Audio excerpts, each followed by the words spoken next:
Así que bueno, no me voy a extender mucho. Vamos a ver una charla sobre cómo destruir el mundo usando Python y un virus sintético. Espero que nadie lo utilice, de verdad, pero bueno. Así que nada, os dejo con Marina Moro y con Elena Gómez Pozo. Como siempre, al final tendremos tiempo para preguntas, así que os animo a que las vayáis pensando ya durante la charla. Así que un aplauso para ellas, por favor.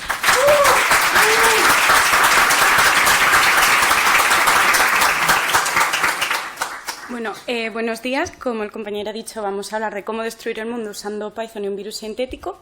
Primero nos presentamos. Yo soy Elena Gómez Pozo, soy bióloga sanitaria y actualmente trabajo en la industria farmacéutica en la parte de garantía de calidad y regulatorio y he participado en la organización de la PyCon 2024. Yo soy Marina Moro, soy ingeniera biomédica y, si todo va bien, en un futuro seré doctora en biofísica y bioingeniería. Y actualmente, desde abril, soy la secretaria de Python España. Vamos a ir por todos estos apartados. Empezamos por una introducción súper rápida de conceptos que es necesario que sepamos. Después pasaremos a una mini clase de genética básica. Por favor, que nadie se asuste. Es simplemente, de verdad, de nuevo, conceptos súper básicos, solo para entender el caso práctico, que viene después, en el que, como el título dice, vamos a modificar un virus para destruir el mundo, usando Python, por supuesto. Esto es una PyConES. Después tendremos un apartado de cositas a tener en cuenta, cosas importantes, y finalmente las conclusiones y la ronda de preguntas. Así que comenzamos por la introducción. Como he dicho, simplemente un par de conceptos. ¿Qué es la biología sintética? Es un campo científico que se encarga del diseño y creación de nuevos seres vivos o la modificación de los existentes para tener nuevas funcionalidades, que es lo que haremos para tener nuestro virus sintético. Tiene un montón de aplicaciones en muchos campos, como la medicina, la agricultura, la industria, el medio ambiente, etc. Y cada vez más, porque es un campo bastante revolucionario, la verdad. Y también saber qué es un virus, evidentemente. Es simplemente un agente infeccioso que, importante, solo puede replicarse en un huésped. Tiene que infectar a alguien para poder seguir teniendo esa vida, si se puede decir. Hay muchos tipos de virus, hay un montón de estructuras. Para la charla de hoy no necesitamos saber nada de esto, simplemente saber cómo se propagan. Aquí tenéis un esquemita, en este caso de una célula humana. El virus ha infectado a una persona humana. Y, como he dicho, necesita a este huésped porque lo que hace es entrar en la célula, deja salir todo su material genético y utiliza la maquinaria de la célula para replicar este material genético. También la maquinaria de la célula para crear esos nuevos virus que ya están listos para salir de la célula del huésped y infectar otras células u otros huéspedes. Eso es todo de conceptos, muy facilito. Pasamos a la mini clase de genética básica. Súper fácil, simplemente saber qué es un gen, que es un segmento de ADN que determina un rasgo, como podría ser, por ejemplo, el color de nuestros ojos. ¿Qué es el ADN? Es una doble hélice formada por bases que no son otra cosa que letras, que además, las tenéis aquí, son 4, son la A, la T, la C y la G. Peculiaridad de estas letras es que van en pareja siempre. La A siempre va con la T y la C siempre va con la G y viceversa. También tenemos que saber lo que es el ARN, que es como el hermano pequeño del ADN, porque proviene de él, en el que tenemos que saber que es complementario al ADN del que proviene, es decir, si en el ADN original había una C, en el ARN habrá una G, de ahí lo de las parejas de antes, y saber que no tiene T's, tiene U's, pero ya está, simplemente eso. Y que es una mutación, que es un cambio en una letra o varias letras. Y para acabar esta teoría, simplemente saber qué es el CRISPR-Cas, es la herramienta que vamos a usar para modificar este virus. No deja de ser el corta y pega del ADN y el ARN, del material genético en general. ¿Cómo lo hace? Pues Cas es una proteína que es la que corta y pega, se encarga del corta y pega, y lo hace gracias a que en una mano tiene una guía, que es ARN, esto es importante, luego lo veremos, que le dice dónde tiene que cortar, y en la otra mano tiene un molde, que es ADN, que le dice lo que tiene que pegar, simplemente.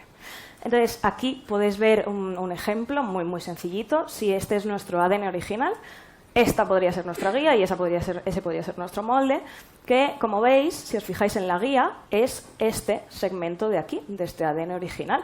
Entonces, Cas va a cortar en este punto y en este punto. Y con este molde que le dice lo que tiene que pegar ahí, así tendremos el ADN mutado. Hay que fijarse muy bien, espero que se vean bien los colores. Podéis observar que el ADN original tiene esta letra diferente a esta que hay en el molde. Así que en el ADN editado, esta será la nueva letra, la que estaba diferente en el molde. Ya está. Ya, espero que no estéis así, porque esto era todo. Simplemente ahora ya podemos pasar al caso práctico. Y bueno, pues ahora que sabemos esto, pues vamos a destruir el mundo. ¿Por qué usar esta herramienta para algo bueno cuando podemos crear caos y destrucción? Porque, no sé, a lo mejor alguien nos ha mirado mal en el trabajo o no estáis teniendo un buen día y pues queremos acabar con todo. Y lo que vamos a hacer para esto es, en vez de inventarlo todo desde el principio, coger algo que ya existe. Y en este caso hemos decidido coger el adenovirus serotipo 41, que es un virus que se caracteriza porque está en bastantes regiones del mundo, se puede encontrar en bastantes regiones del mundo y que causa gastroenteritis aguda.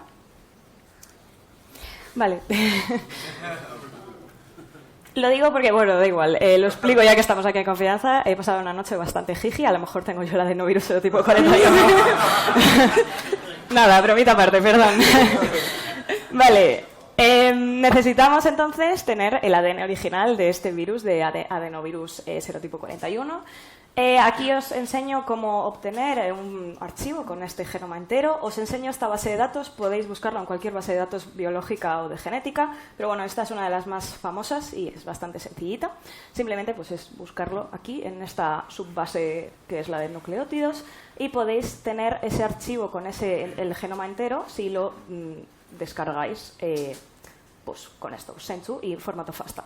¿Qué es el formato FASTA? Es simplemente un archivo de texto que tiene una peculiaridad, que es que en la primera línea es información del gen. Simplemente eso, pero no deja de ser un archivo de texto con todas esas combinaciones de letras del ADN.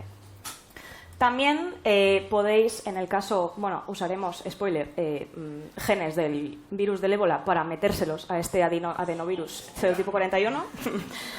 En este caso, que solo nos interesan genes específicos, bueno, lo buscáis igualmente y después, si hacéis scroll para abajo, tenéis aquí los genes con sus coordenadas y podéis descargar solo ese gen, también en formato FASTA, con esta herramienta de aquí. Igualmente, en este repositorio de GitHub os dejo todos los archivos FASTA que vamos a usar del gen del adenovirus 41, todos los genes que le vamos a meter por si queréis replicar el caso práctico. Y el código, por supuesto, que es el código Python que nos ayudará a hacer esto. También tenéis las slides para tener una guía. Pero bueno, que este código en realidad pues, lo podéis usar con cualquier virus y cualquier gen de genes que le queréis meter. Entonces, bueno, es súper sencillo, simplemente, o sea, es que no tiene nada. Os explico un poco. Primero abre ese archivo FASTA del virus que queremos modificar, en este caso ese serotipo 41, y hace un par de modificaciones que no es más que por esa peculiaridad del header que tenía con información, la quita porque no nos interesa y hace que todo el genoma de este virus sea una string seguida para que podamos trabajar más fácilmente con ella ahora después en el código. Aquí llamamos a la función, que ahora os la enseño, que hará las modificaciones y como outputs vamos a tener 3 archivos de texto. Una con la secuencia mutada, otra con la guía en ARN, gracias a esta mini función, que ahora os enseño también, y una con el molde. Esta es la mini función que pasa de ADN a ARN, simplemente, como os he dicho, pues la pareja, la complementaria, para pasar del ARN, que era complementario, al ADN original. Y peculiaridad, tiene us en vez de tes, que eso ya lo sabemos. La función que va a modificar, va a meter, en este caso, introducir en el genoma del virus los nuevos genes, es esta de aquí, que igual, súper sencillita. Simplemente nos pide primero pues, el archivo de texto donde tenemos el gen que queremos añadir a ese virus, le hace las mismas modificaciones que hacíamos con el genoma original. Y esto es el momento de, o sea, bueno, tenemos que meter, nos pide la posición donde queremos introducir el nuevo gen. Numéricamente, simplemente. Construye aquí la guía, la secuencia mutada y el molde. Para la guía coge más o menos 25 letras desde la posición numérica que le hemos metido para asegurarse de que corta en el lugar que tiene que cortar, porque si le metemos solo una letra o dos, pues esto se repite en todo el ADN. Entonces, más o menos 25 bases para tener un poquito de margen. La secuencia mutada será simplemente la secuencia del virus, pero con ese gen que le metemos en esa posición, en el medio del virus. Y el molde no es otra cosa que esas más menos 25 posiciones que habíamos cortado y la secuencia del gen que queremos añadir. O sea, las letras que habíamos cortado, que son del ADN original, y el nuevo gen. Y bueno, pues entonces el adenovirus está en algunos lugares del mundo, pero lo que queremos es destruir todo el mundo. Entonces vamos a hacer que ese virus pueda estar en más sitios. Y eso lo vamos a hacer dándole diferentes características, como por ejemplo una membrana lipídica para que pueda resistir climas más adversos y extenderse a otros lados. Y para eso vamos a usar del virus del ébola los genes BP24, GP y BP40. Os enseño un ejemplo, porque en realidad el proceso es el mismo para todos los genes. Vamos a hacer, por ejemplo, el gen VB24 que ha mencionado Elena, para darle esa membrana lipídica para climas adversos. Este gen lo vamos a introducir en esta posición de nuestro adenovirus original. ¿Por qué? Bibliografía. Es un trabajo de investigación simplemente en bibliografía. Leéis, se han hecho cositas de modificar virus y tal. Esta posición está dentro de una región de este virus que admite este tipo de modificaciones, de introducir genes. Evidentemente nadie ha hecho este caso práctico, pero han hecho otras cosas, ¿no? Añadirle otros genes. Entonces, bueno, nosotras lo vamos a usar pues, para destruir el mundo. Aquí os dejo un fragmento del adenovirus 41 original, sin tocar, y esta A, que veis aquí redondeada, es esa posición 29.937. Y aquí podéis observar el gen VP24 de ese virus del ébola que le queremos introducir justo ahí en esa A. Entonces, gracias a nuestro código de Python, que es quien nos va a ayudar a hacer este proceso automático, porque esto se puede hacer a mano, pero bueno, os podéis morir en posición 30.000 no sé cuánto, y si tenéis muchos genes y tal, pues Python nos hace esto con el código que os he enseñado antes. Y esta sería la guía que nos da como resultado esas más o menos 25 bases que os decía que coge respecto a la letra, la posición numérica que le hemos introducido. Si os fijáis, bueno, tenéis esas más o menos 25 bases subrayadas en azul. Si os fijáis, el ARN son las letras complementarias a estas que hay en el ADN original con U's en vez de T's, simplemente. Este sería el molde, como podéis observar, y de nuevo tenéis subrayado en azul lo que habría cortado la guía. Aquí el gen del ébola que queremos introducir, si os fijáis el molde, pues es eso, esas menos 25 bases que hemos cortado, el gen del ébola entero y las más 25 bases que había cortado la guía. Con esto os preguntaréis, una pregunta bastante recurrente, vale, una vez Python nos da esto, ¿qué tenemos que hacer? Porque esto no deja de ser un archivo de texto. En un laboratorio, nosotros, o si tenemos un amigo bioquímico, estas secuencias se sintetizan simplemente y lo que hay que hacer es inyectarlas en el virus. Además, un virus es un organismo bastante más sencillo pues, que una persona, que sería como más difícil y habría que hacer cosas de vectores y bueno, más complicado. Entonces, simplemente se inyecta el virus con nuestra proteína Cas, con ese sistema CRISPR-Cas que habíamos visto antes, para que haga su magia, sus cositas. Y aquí pues os enseño, una vez habríamos hecho esto, nos quedaría el adenovirus 41 mutante. De nuevo, subrayado en azul, la guía que habíamos cortado, el gen del ébola, lo podéis ver aquí, el adenovirus pues nos va a quedar pues, lo mismo que tenía al principio, que habíamos cortado. Todo esto es el nuevo gen del ébola que hemos introducido en el virus. Y pues nada, este proceso lo repetimos para darle más características a nuestro virus y que podamos extenderlo a todos lados del mundo. En este caso, para que pueda infectar áreas calurosas y húmedas, vamos a darle la habilidad de infectar con vectores, lo cual lo haremos poniendo los genes NS1, NS4B y NS5 del virus del dengue. Y ya que nuestro virus está en todo el mundo, pues damos virulencia con los genes del ébola BP35, BP30 y L y pues matamos a todos. Entonces, bueno, ahora que sabemos todo esto, disclaimer, esto no se puede hacer por muchas razones que veremos a continuación, pero también muy importante saber que aunque como en una película de zombies que pensamos que nosotros vamos a ser el que sobreviva a todo el virus, lo más probable es que seamos uno de ellos. Entonces, si intentamos hacer esto, probablemente los primeros que no lleguemos al final del proceso seamos nosotros. Y no será gracioso y lloraremos. Entonces, bueno, pero ahora más en serio, porque esto no se puede hacer. Primero, la infraestructura. Necesitamos una inversión muy grande y una infraestructura muy potente para poder llevar nada de esto a cabo. Pero luego también cosa de biología. La biología es un campo que todavía se están descubriendo cosas, se está haciendo investigación y todavía no tenemos todo el conocimiento de exactamente cómo funcionan los genes. Y esto lo que nos da es imprevisibilidad. Y es que las células no son sistemas compartimentalizados, entonces todo interactúa con todo. Entonces, tú puedes meter cosas en un gen, pero no sabes con qué va a interactuar y no sabes qué va a salir de eso y con qué va a interferir. Entonces, pues lo más probable es que ni siquiera puedas llegar a tener un organismo final porque algunas de las rutas que se creen sean incompatibles. Y, por último, la legalidad.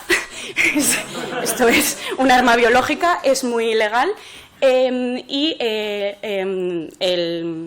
Protocolo de Ginebra y la ONU vigilan la producción, el uso, el desarrollo de armas biológicas y la ONU desde 2024 emite informes para saber el estado a nivel mundial de países que están desarrollando o que pueden estar desarrollando potenciales armas biológicas.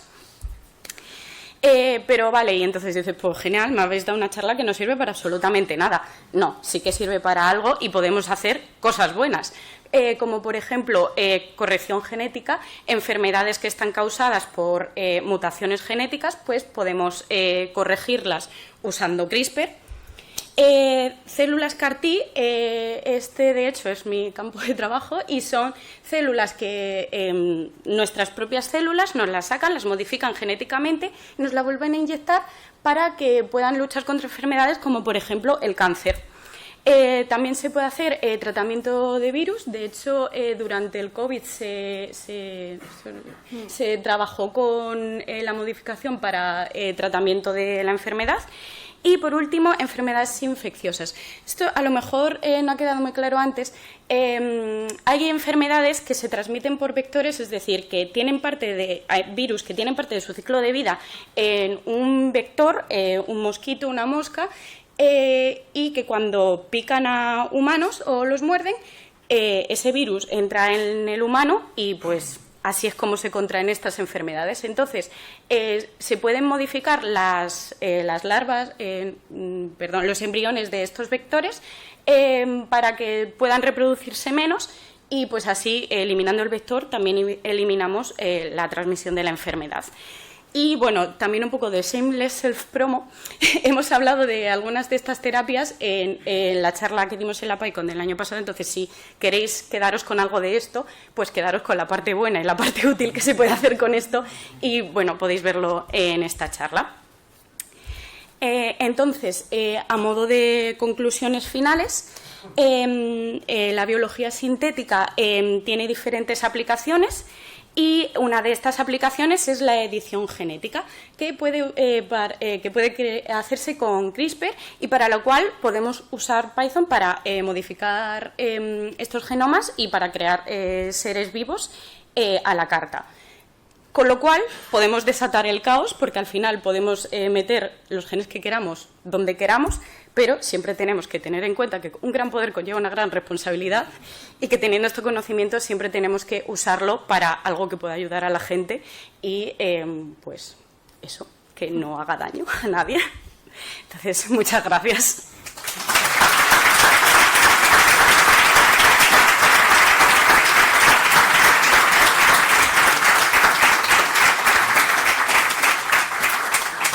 Hemos sido súper rápido, ¿no? Ya sí, la verdad. Sí, pero no pasa nada, si tenemos más tiempo para preguntas, o sea, ha sobrado tiempo, así que perfecto. Pues nada, comenzamos la ronda de preguntas. Como siempre, tratamos de evitar comentarios, hacer preguntas y que sean concisas para que todo el mundo pueda preguntar. Así que, ¿quién quiere empezar? Hay una persona por allí. Los demás, mientras se van haciendo las preguntas, podéis levantar mano para que yo os vea y os pueda poner en la lista. Muchas gracias por la presentación. La duda que me surge es, tú cuando coges una secuencia y inyectas esa, digamos, cualidad que quieres cambiar del virus, supongo que puede pasar que no resulte en el resultado esperado, o incluso puede que sea el resultado esperado y adición de otras cualidades también, ¿no? Sí, al final eso es lo que digo de la imprevisibilidad, que pueden interactuar rutas metabólicas entre sí, los genes entre sí, que lo más probable es que se quede en nada porque sean incompatibles esas rutas metabólicas y directamente no tengas organismo, pero sí, en el peor de los casos pueden también producirse mutaciones, porque eso es otra cosa, los virus son genomas muy inestables, mutan todo el tiempo, entonces tú sabes lo que metes, pero no sabes el resultado que vas a tener al final.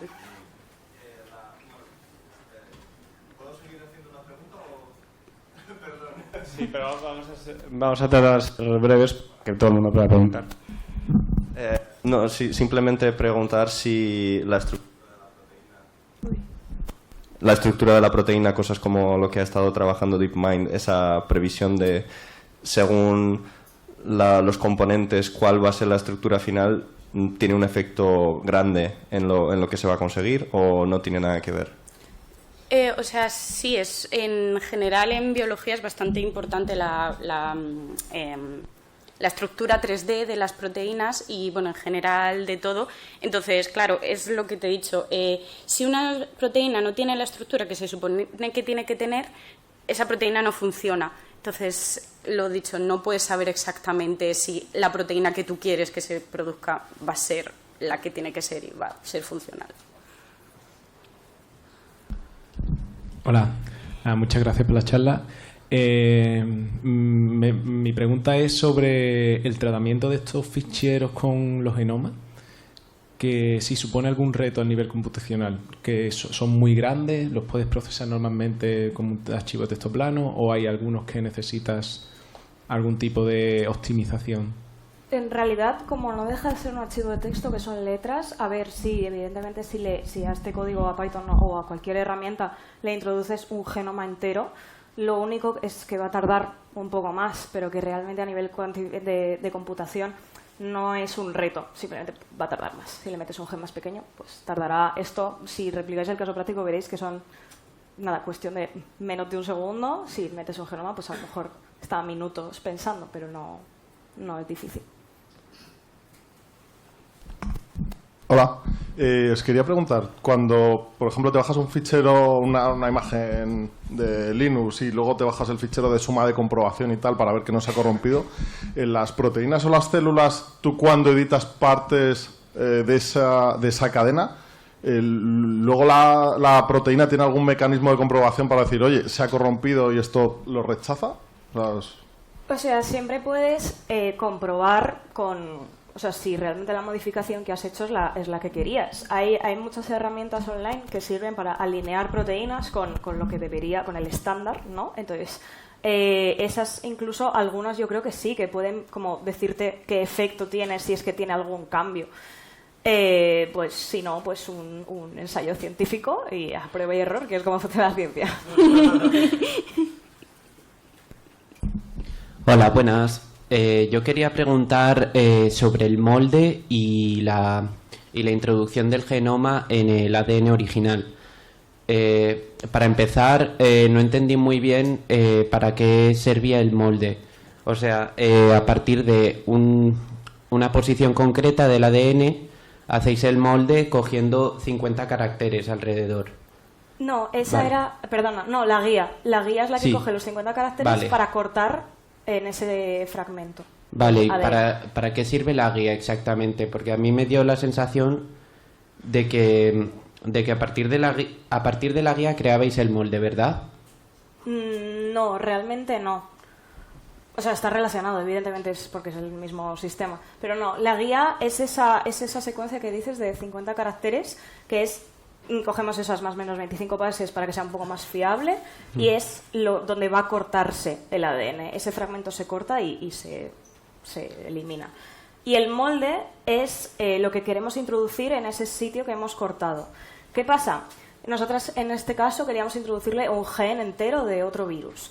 Lo que pasa es que, claro, hemos cortado más menos 25, o sea, hemos cortado un trozo del ADN original. Entonces, eso también hay que añadirlo, porque si no, hemos perdido ADN original, aparte de ese gen nuevo que queríamos añadirle. No sé si me explico mejor. Sí, creo que sí. ¿Y los más menos 25 los escogisteis de forma trivial o hay una forma empírica de determinarlo? En realidad es poco. Lo que pasa es que para simplificar este caso práctico, pues era como, bueno, que sea visual más que otra cosa.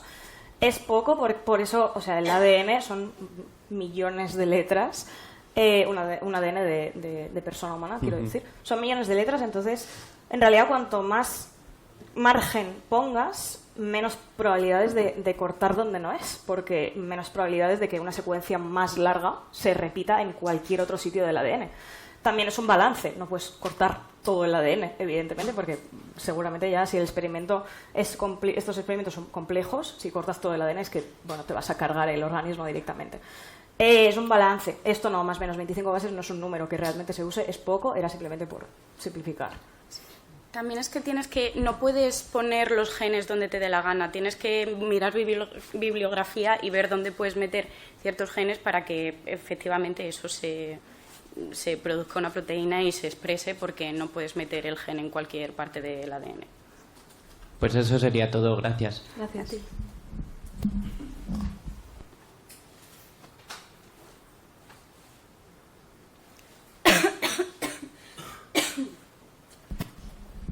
Hola, buenas. Hablabais de prueba y error. ¿Cuánto tiempo tardas en saber que ese organismo que has pseudo creado funciona? ¿Es viable? Ostras, pues claro, depende de la mutación que le hayas añadido, porque esto sería más o menos, o sea, sería a corto plazo, porque realmente es añadirle que si la membrana lipídica es realmente lo que tarda en fabricarla, pero imagínate que le metes a un organismo más complejo un gen o varios genes, yo qué sé, me lo invento, que vayan a producir a la larga pues una enfermedad, la que sea. O sea, yo qué sé, o que ese organismo tenga más probabilidades de desarrollar Alzheimer, por ejemplo. Pues claro, realmente no va a ser al momento, no va a ser a corto plazo, va a ser más largo.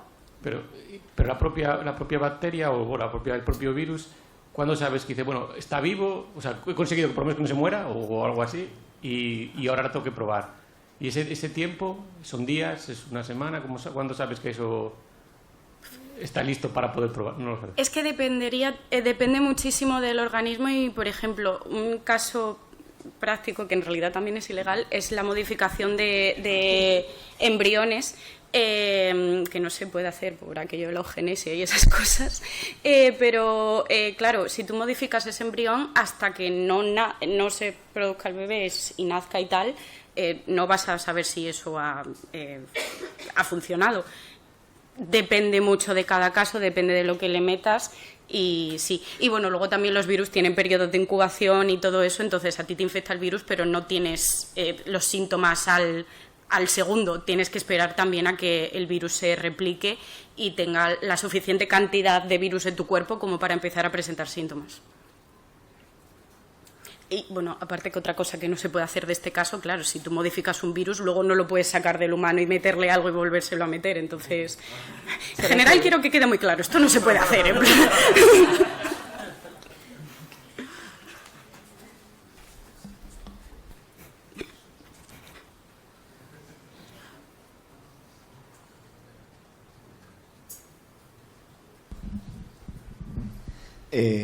A grosso modo, me interesa la parte de la fabricación. ¿Podés contar un poco cómo...?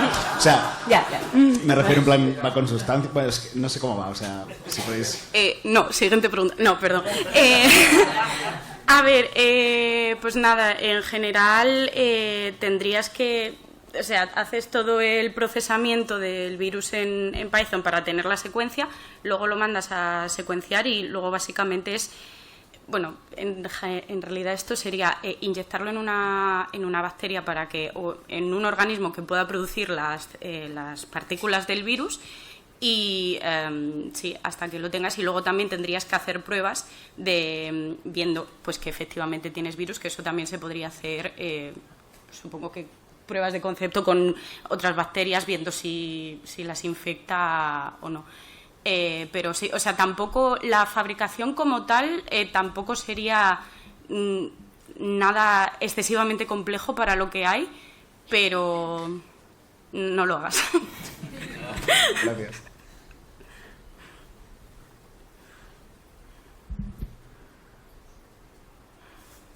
Bueno, muchas gracias por la charla y hablando de esto, vamos a hablar ahora de algo bueno, ¿no?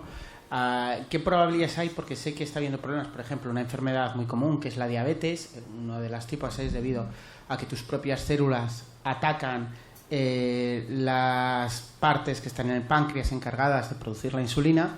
Entonces yo sé que está habiendo algunos experimentos, pero que el problema está en que tu propio organismo ataca a las células modificadas que deberían funcionar de manera adecuada. Entonces es donde está el problema. ¿Hay algún mecanismo, alguna manera, algo para conseguir evitar que el cuerpo pueda detectar eso? ¿Se trabaja también en algún tipo de modificación de ese tipo? Sí, por ejemplo, en lo que he dicho antes de las células CAR-T, esto es, tu cuerpo está preparado para atacar cualquier cosa que no sea de tu propio cuerpo, y es también por la razón por la que existen rechazos de órganos, de trasplantes y todo esto. En las células CAR-T, aunque son tus propias células, como están modificadas, tu cuerpo también las ataca. Entonces, en ese caso, lo que hacen es inmunodeprimirte, te quitan el sistema inmune, te meten estas células, claro, tiene que ser una cosa muy controlada, porque te quedas sin sistema inmune, te meten estas células, atacan al tumor y luego pues ya, si te salvas y te curas y todo, pues vuelves a tener normal. Claro, en el caso de la diabetes, pues al final es que tienes que tener también en cuenta que tu cuerpo va a atacar cualquier cosa que le metas y cualquier cosa que haya sido modificada, porque está preparada para eso. Entonces, no se puede modificar genéticamente un organismo para que no lo ataque como tal, aparte porque eso también se tendría que hacer en embriones y pues no se puede modificar en embriones legalmente. Pero sí, eso. Sí, realmente la estrategia no es tanto modificar genéticamente, sino hay fármacos, pues, para inmunodepresión, o también cuando se realiza un trasplante luego te estás medicando para que no haya ese rechazo contra el injerto.